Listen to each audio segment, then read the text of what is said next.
नमस्कार विद्यार्थी मित्रांनो, स्वागत आहे तुमचं एका नवीन व्हिडिओमध्ये। तर विद्यार्थी मित्रांनो, आजच्या व्हिडिओमध्ये आपण अभ्यासणार आहोत अर्थशास्त्र सेमिस्टर 2 या विषयाची प्रश्नपत्रिका नक्की कशी असणार आहे आणि प्रश्नपत्रिकेमध्ये IMP प्रश्न देखील आपण या व्हिडिओमध्येच अभ्यासणार आहोत। परंतु विद्यार्थी मित्रांनो, आपण जर या चॅनलवरती नवीन असाल तर नक्कीच चॅनल सबस्क्राइब करा आणि बाजूचे बेल आयकॉन देखील प्रेस करा, जेणेकरून जेव्हा पण मी नवीन व्हिडिओ अपलोड करेल त्याची नोटिफिकेशन सर्वात अगोदर तुम्हाला येईल आणि तो व्हिडिओ सर्वात अगोदर तुम्ही पाहू शकता। तर चला व्हिडिओला सुरू करूयात। तर पहा विद्यार्थी मित्रांनो, FYBA इकॉनॉमिक्स सेमिस्टर सेकंडचा पेपर असणार आहे। एकूण मार्क आपल्यासाठी 70 असणार आहेत विद्यार्थी मित्रांनो, 2.5 तासाचा असणार आहे विद्यार्थी मित्रांनो। आणि काही सूचना दिलेल्या आहेत, त्या सूचनांकडे थोडे लक्ष द्या। सर्व प्रश्न सोडवणे आवश्यक आहेत। त्याचबरोबर उजवीकडील अंक प्रश्नांचे गुण दर्शवितात। संदर्भासाठी मूळ इंग्रजी प्रश्नपत्रिका पाहावी। तर चला प्रश्नांना सुरुवात करूयात। तर पहा विद्यार्थी मित्रांनो, प्रश्न क्रमांक पहिला आहे, खालील प्रश्नांची 1 किंवा 2 वाक्यात उत्तरे लिहा। कोणतेही 8 लिहायचे आहेत। 16 मार्कासाठी हा प्रश्न असणार आहे। सेवा क्षेत्राची व्याख्या लिहा। ज्ञानाधारित किंवा ज्ञानाधिष्ठ क्षेत्र म्हणजे काय? ई-कॉमर्स म्हणजे काय? किंवा बँक ही संकल्पना स्पष्ट करा। खाजगी क्षेत्रातील कोणत्याही 4 बँकांची नावे लिहा। NEFTचे पूर्ण रूप लिहा। असे काही प्रश्न असणार आहेत इकॉनॉमिक्स या विषयामध्ये। तर विद्यार्थी मित्रांनो, यामध्ये IMP प्रश्न कोणते असणार आहेत जाणून घेण्यासाठी आपलं चॅनल सबस्क्राइब करून टाका विद्यार्थी मित्रांनो। तर पहा, आहे सेवा क्षेत्राची व्याख्या लिहा।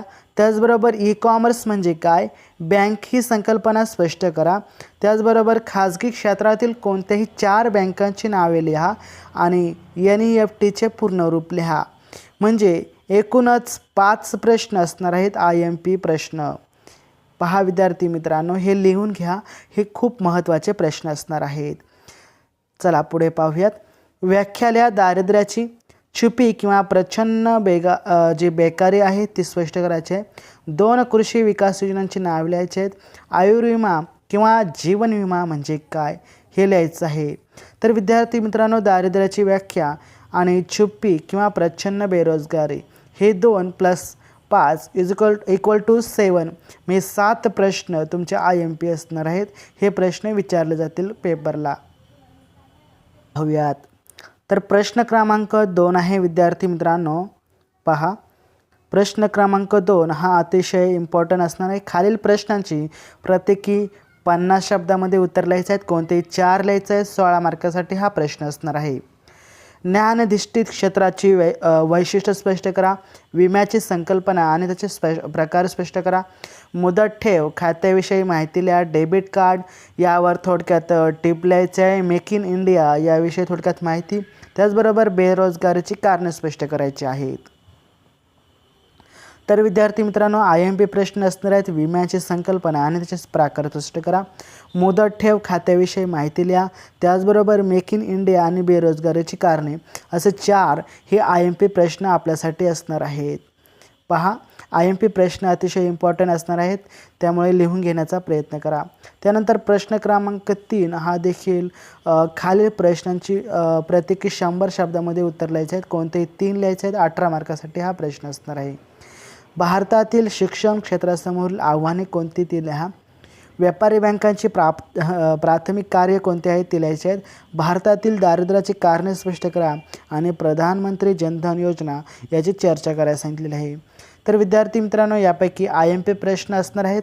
भारतातील शिक्षण क्षेत्रासमोर आव्हाने स्पष्ट करा, व्यापारी बँकांची कार्य आणि भारतातील दारिद्र्य हे 3 IMP प्रश्न असणार आहेत। तर चला पुढे पाहूयात। त्यानंतर प्रश्न क्रमांक 4 आहे विद्यार्थी मित्रांनो।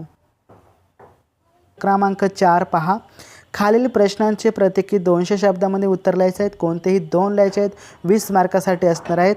म्हणजेच विद्यार्थी मित्रांनो, एक प्रश्न हा 10 मार्कासाठी आहे। तर पहा, भारतातील अर्थव्यवस्थेत सेवा क्षेत्राची भूमिका स्पष्ट करायला सांगितलेली आहे आपल्याला। बँक खात्यांचे विविध प्रकार स्पष्ट करायचे आहेत. भारतातील दारिद्र्य निर्मूलनाचे धोरणात्मक उपाययोजनांची चर्चा करायची आहे. तर यापैकी सर्वात IMP प्रश्न म्हणजे भारतातील अर्थव्यवस्थेत सेवा क्षेत्राची भूमिका स्पष्ट करा आणि बँक खात्यांचे जे विविध प्रकार आहेत ते सविस्तर स्पष्ट करा. हे 2 आपले IMP प्रश्न असणार आहेत.